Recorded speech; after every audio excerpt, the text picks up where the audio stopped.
Hey everybody, it is a beautiful Tuesday afternoon and we just got back from hitting a couple of the local nurseries and garden centers. My wife likes to put together planters and some hanging baskets every year, and then of course we always do a little something here and there in the gardens. We always change up some annuals here and there.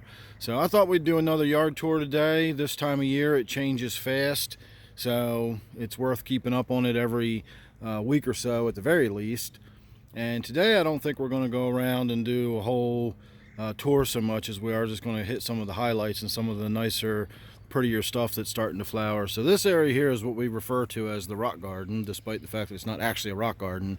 But it is tiers created with rocks that were collected up out of the yard. And so that's starting to bloom. We've got some iris that are going. The azaleas, as you can see, are blooming. Hostas are coming up. Bee balm up in the top tier is starting to come up. The loosestrife is coming up. Everything's coming up. So that's pretty exciting. We've planted a bunch of seeds of salvia all over the place. And I don't know if you can see all these little tiny green specks coming up everywhere. That's all salvia. That'll be coming up soon. Unfortunately, we had some heavy rains the other night. We lost one of our iris, but we still have one there. And one of the things we're considering is letting there be less and less yard and letting the gardens just sort of take over. And this is a good example of how easy it would be. You can see all these hostas. These are not in the garden. The garden officially sort of stops up there where this row of rocks is. And all this stuff just sort of works its way down in the yard. So we could literally just stop mowing this and it would just become hostas. I'm not mowing it for the moment because I want to let all this bugleweed finish blooming, get all that pretty blue in there. But I mean, you can see I've got hosta everywhere, and it just comes up. And this isn't even one of the parts of the yard where I really do have the hosta everywhere, but I've got them by the thousands. And all of these are bigger ones coming up. So anyway, let's not get too hung up on the hostas. Come back over this way. If you'll remember, not long ago in my waterfall tank, I planted some seeds in a cloth planter, and I said in 75 days we were going to get to see some flowers. Well, it didn't work out in the cloth planter, but I brought it outside, and that is the white one. There should be some purple ones too, but that's a petunia. So that's actually doing pretty well out here. And then this is just some of the stuff we picked up today. And my wife's got it all sorted into piles and what's going to go with what and where and so on and so forth, so we can look at some of this stuff later. We got some really good looking stuff today though.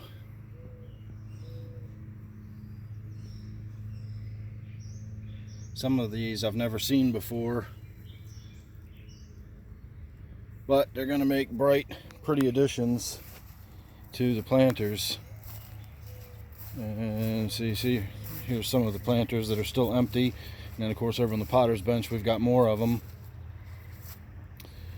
Got our allium starting to bloom. This is actually basically an onion plant. Beautiful flower on the top of it though. That over there is actually the original piece that was going to be the bottom section of my waterfall. That's how big it is. I even have rocks sort of made into the foam to give it some weight, because that was supposed to stand upright, and that bottom basin was supposed to be full of water. And so I wound up just cutting that section off, and what's left is now what's the waterfall in the basement. So that's just kind of making its way out to the trash and was just sitting here. But this section over here is going crazy this year. We've got bleeding hearts galore. I got so many bleeding hearts, it's ridiculous. We got as many bleeding hearts as we do hosta. And then my peonies are coming up. We've got some hydrangeas back there that you can barely see through all the bleeding hearts. We really need to get in here and thin out these bleeding hearts. My wife recently got over here and dug up a lot of these daylilies and spread them out and put them over here. So this area is going to start filling in with daylilies. We got our money plant here is blooming. These just sort of come up. We scatter the seeds all over the place. It comes up like a weed, but it's a really pretty plant, so we just let it do its thing when it starts coming up. We got another one coming up over by the trash cans near the garage, or the shed I should say, not the garage. But we'll probably see that in a minute. Come over this way. This bed is starting to come in nicely. We've got some iris. Our clematis vine is growing up on the trellis there. Our clematis vine over here is going crazy on this trellis. Not the best looking clematis once it starts blooming, but it's a really vigorous grower, so we like it. And we got all these tiger lilies coming up everywhere. I throw the seeds around every year, the little bulbs that come up off the tiger lily, and we get hundreds of them off of each plant, and then so they wind up just getting everywhere. I got so many tiger lilies. That's another one that I run over them with the lawnmower as they start coming up in the yard. A lot of these hostas got divided up this year and spread out. Got a bunch of black-eyed Susans will be coming up over here. More of those tiger lilies. My kayak. I did send away for my stickers, so I'm just waiting for the stickers to show up in the mail, and we'll be out on the kayak. Can't wait. So I don't particularly feel like walking down the driveway today, but there's hostas and stuff down there, and there's hostas and stuff down here, and then there's other stuff. We'll get to that. Nothing really spectacular or anything going on over there. So we'll come up this way real quick. We got hostas and iris and so on and so forth. See, this area, this side of the yard is a good example of how I have stuff that just comes in everywhere. I've got fern that just comes up in my yard. These are hostas coming up. Another really pretty azalea. But up here where I mow, if we really want to start looking around at the hostas, there's hundreds and hundreds of them, and it's these up here. It's these little round green ones that actually, I say they're little and round, but these things get big. This hosta here, when it's filled in, you won't be able to see these bowling pins. This whole area here gets filled in by these hostas when they fill out. So it gets to be pretty big. And it's just, again, the offspring of it is just everywhere. I have to run them over with the lawnmower to keep on top of them. Now, in a way, that's a good thing, because whenever we want to just start filling in area with hosta, it's easy enough to do.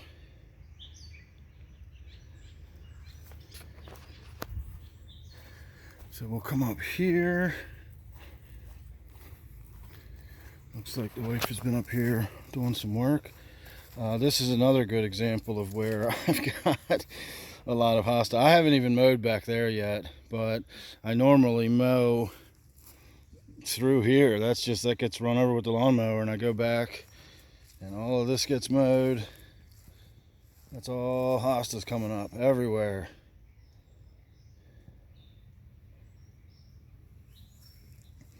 So I sell my aquatic plants. If anybody wants any hosta, I can do the same deal, you know, $22 flat rate, and I'll dig some hostas up and cut the leaves off and stick the root mass in a Ziploc baggie and mail it to you, and you'll get a bunch of hostas for 22 bucks if you're interested, because I've got lots of them. So let's keep on moving. It's easy for me to get caught up on talking about all this. Ferns, hostas, daylilies, that's the theme around here. We've got ferns, hostas, and daylilies everywhere. All this is bee balm that's going to be coming up. We got hydrangeas. These are Rosa Sharon, which is a type of hibiscus. And we got peonies up here. Got all kinds of good stuff going on. I never know how to pronounce the name of this bush. It's either Weglia or Wigelia, something like that. But this one's getting ready to bloom. It looks very much like a honeysuckle at first glance, but it's not.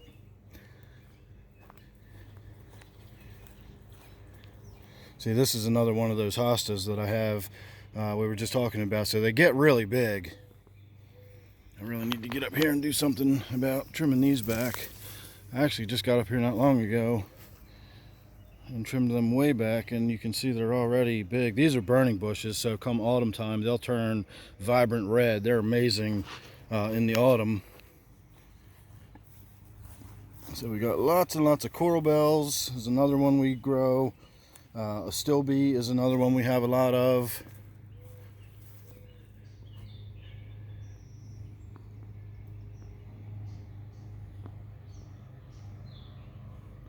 So this is what I was talking about when I come across here with the lawnmower. Ideally, I ought to be mowing from here down, but I think we're just gonna let all this just flow down there. I hate mowing this hill. Driving across that thing sideways in a riding tractor is not a lot of fun. I know you don't really get the feel for just how steep that is, but it is, trust me. So this is the top side of our rock garden, as we call it, and you can see all these are all those tiger lilies I was talking about. I've thrown those bulbs everywhere. That's another one in another couple of months. If anybody wants tiger lilies, let me know.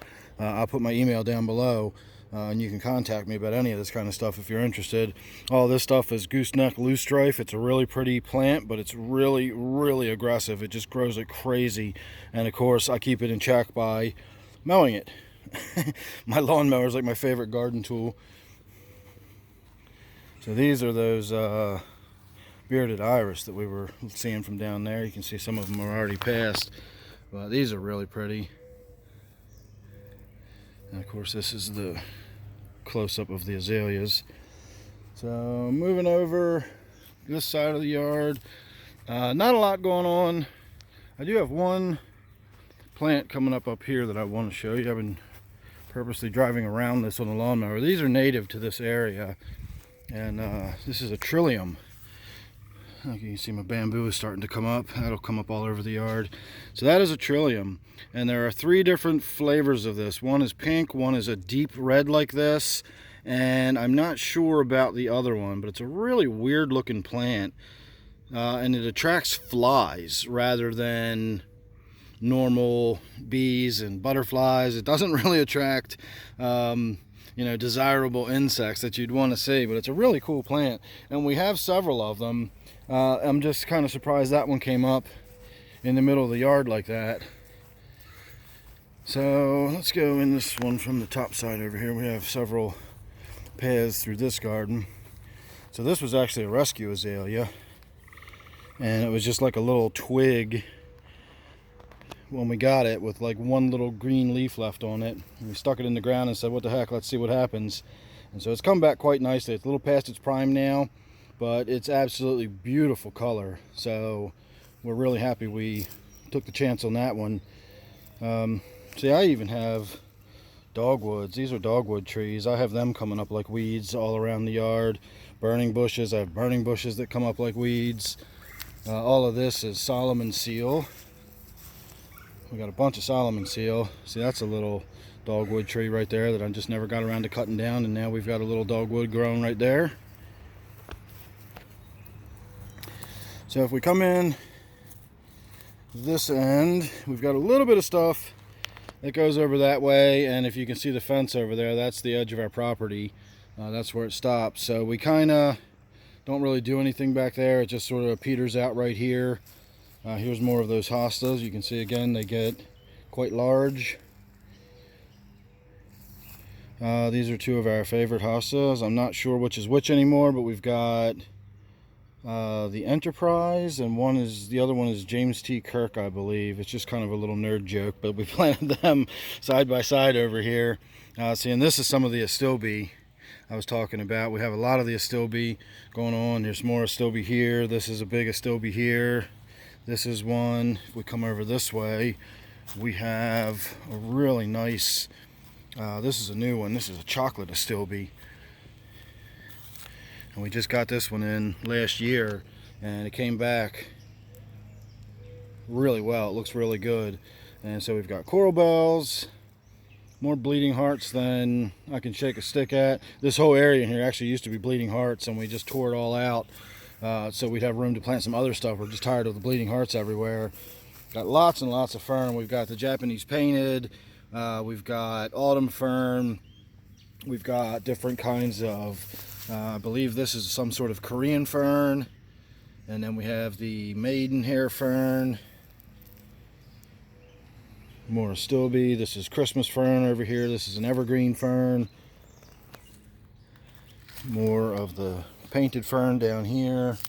And we actually really are on our way over to see something specific over here. I'm just working my way to it.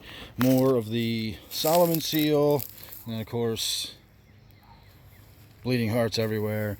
And this, all this in here, and then down here there's a lot more of it. We'll see it in a minute. It's actually starting to flower now. That's the dead nettles that I have on my waterfall tank. That's where I've been getting them from.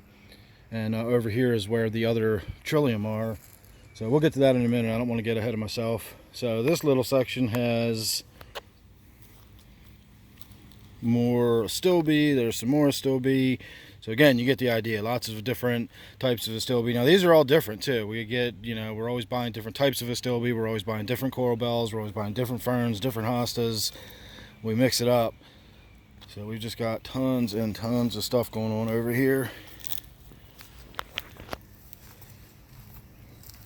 Now we get into some more of the interesting stuff. We have some of these micro hostas that don't get very big at all. This is a really cool one. This is a new one we got this year. I can't even read that. School mouse. We have, this is a blue mouse ears. We have a green mouse ears. This might be the green mouse ears, but we have mouse ears. Now we have the school mouse. I'm not sure what this one's called. But of course, we've also got the Astilbe through here. We've also got plants called goat's beard, which looks very, very much like Astilbe. In fact, we bought a bunch of it thinking it was Astilbe and only found out later that it is not actually Astilbe. It's just something very similar. And then of course, we've got all the stuff over here. This is an autumn type fern, or possibly a cinnamon fern. We got another micro hosta here. This little area though, this has a lot of different micro hostas in it. You almost have to be careful where you step. Got stuff like this. This is actually one of those giant hostas that I was talking about before. It's just a small one. It's just started growing. So that'll get bigger and bigger. Likewise with these will get big. These will get big. These will not. These are a micro hosta. And then these are a micro hosta. These are years old. These have been in the ground for several years now. These have been in the ground. These are probably our green mouse ears here. The ones we were looking at before probably were the blue ones. These are probably the green mouse ears. But they've been in the ground for several years. These are all micro hostas up here. More micro hostas right there. And then we're working on Astilbe. And then these are not micro hostas. So we got a lot going on right in that little tiny area right there. And then over here, we can see the pink trillium. So I guess it's a white one, a pink one, and then that really, really dark red color that we saw up at the top of the yard. So I don't think we have any of the white ones, but there's the pink one. And then of course this variegated stuff, that the green and white, is the dead nettles I have in the waterfall tank. And if you can see those yellow flowers over there, that's the flowers we get on them. So I'm hoping we can see some of those on the waterfall tank here pretty soon, but we'll find out. And so this is kind of the trailing end of the garden. I don't know if we're going to keep working it down this way all the way till we get down here. This is just where I cut through to go over to my buddy's house next door, and if we ever have anything we need to give each other, we have a little mailbox there at the fence that we can just drop something off and shout each other up and tell them, go check the fence, you got something in the mailbox, and we're good to go. So that's convenient. This area down here, oh, I forgot I'm still way zoomed in, aren't I? Well, I'm somewhat zoomed in. This area down here I just kind of think is no man's land. You can go down along the fence, and there's sort of a halfway trail that goes down, and then I've got an opening down there. And then of course, this is our potter's bench where my wife works on most of her stuff. This is where my official path is. And I guess we can take a stroll down here. I haven't finished this yet. I don't know if you can tell or not, but I've actually got pavers laid in for steps. And now this section through here, I need to put pavers in to create an actual path.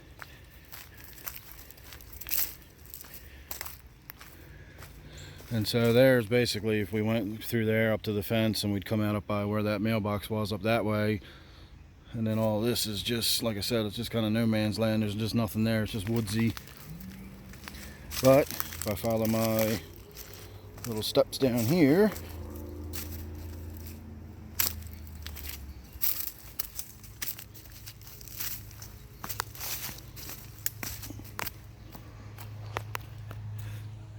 we come out at the bottom of the driveway.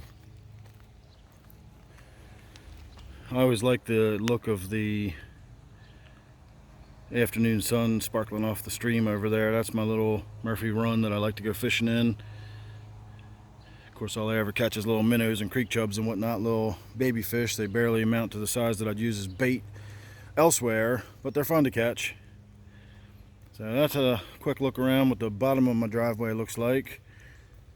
And then as we go up the driveway, which I'll be completely out of breath by the time we get to the top of it, we can see how we're working on. The left side is pretty well filled in. We plugged all those hostas years ago. This is all ivy, which my wife hates. Fern all up there, and then hostas and stuff down at the bottom. This side, however, we're trying to get filled in with stuff. All these trees, all these Rosa Sharons, they are getting further and further, like the hill is sliding down. You can even see how the driveway is starting to sag. So the more we can get planted and rooted along here, the more it will sort of slow down how fast the hill's sliding down there. It's taken 20 years to move, 2 feet. So I'm not exactly worried about it, but having to not worry about mowing this and all of that would be nice. So that's going to be our next sort of goal. And you can see here up to about this point is where we've got it filled in so far, and then these will just sort of spread out by themselves and start filling the whole area in. And we're back to more or less where we started. We can call this the end of it. That's good enough. So make sure you're subscribed. Like I said, I'll try to do these about once a week or so, whenever we get a pretty day, or we've made any changes around the yard, or we've got some particularly pretty flowers in bloom or something like that. I always like to get out here and walk around the yard with the camera.